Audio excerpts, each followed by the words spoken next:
आजची महत्त्वाची बातमी आहे ती धनगर आरक्षणासंदर्भातली। या आरक्षणासंदर्भात सुधाकर शिंदे समितीचा अहवाल शासनाकडे सादर करण्यात आलाय। 1000 पानांचा हा अहवाल आहे। उद्या कॅबिनेट बैठकीमध्ये धनगर आरक्षण आदिवासी संदर्भात हा अहवाल सादर होणार का याकडे लक्ष लागलंय। ओबीसी मंत्रालयाच्या सचिव विनीता सहगल यांच्याकडे हा अहवाल सादर करण्यात आलाय।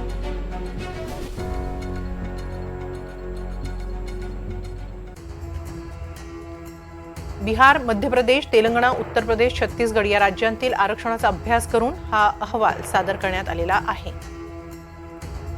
5 राज्यांनी मागास आयोगाचा अहवाल किंवा समित्यांच्या अहवालावर आधारित जात प्रमाणपत्र दिली।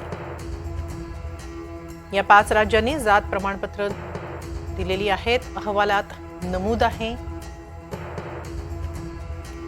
अहवालात थेट आरक्षणाची शिफारस मात्र नाही।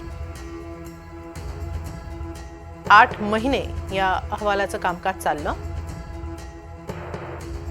9 सदस्यांच्या समितीनं कोणतंही मत नोंदवलं नाही।